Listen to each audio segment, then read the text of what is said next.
So far isang beses pa lang po nanalo ang Lakers sa first round playoff series matchup against the Minnesota Timberwolves mga kaibigan. Sa Game 4 ay inakala po ng marami na maitabla nila ang serye sa 2 ngunit kinapost nga sila sa naging bakbakan na ubos ang gasolina ng Lakers.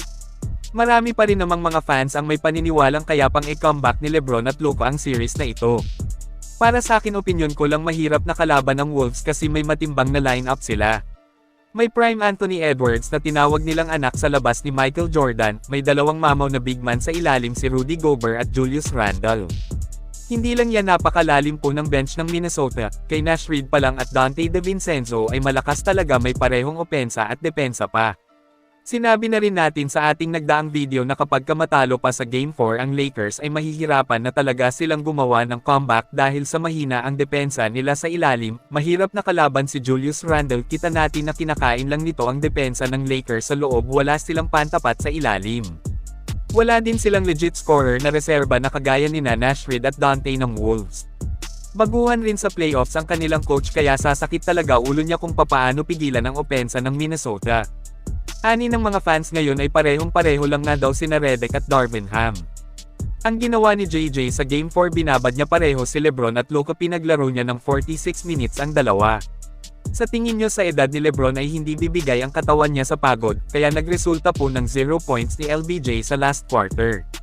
Tamang adjustment ang kinakailangan ng Lakers dapat balasahin ni Redick ng mabuti ang lineup nila.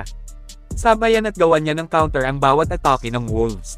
Pansin ko sina DiVincenzo at Naz Reid pinagsasabay ng coach ng Wolves pwedeng i-counter niya dito si Dalton Connect na may height at shooting at Jared Vanderbilt na matinik na hustle sa depensa.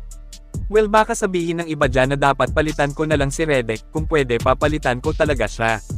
Sayang ang tandem ni LeBron at Luka na parehong natutumba na lang kahit walang contact sa bantay, ay hindi joke lang po sayang ang LBJ at Luka sa Lakers na parehong maabilidad maglaro. Balasahin pa ni Redick ng mabuti ang kanyang baraha dapat makita agad ang tamang gagamitin, kasi isang pagkakamali na lang ay tuloy na talaga ang bakasyon nila sa Boracay. Mainit pa naman ang panahon ngayon kaya masarap tumambay sa Bora. Kayong mga kaibigan naniniwala ba kayong kayang manalo ng Lakers sa Wolves ng 3 magkasunod-sunod?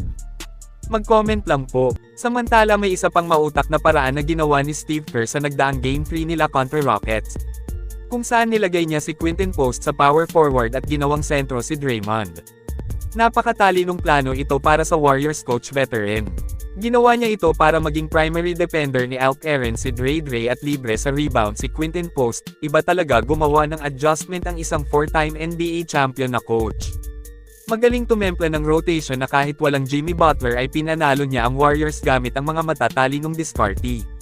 Dahil sa ginawa ni Steve Kerr mga kaibigan ay sa mga hindi pa nakakaalam na kagawan ng franchise record si Post sa Game 3, siya ang unang Warriors rookie na lumasta ng 10+ rebounds sa playoff game since 2013.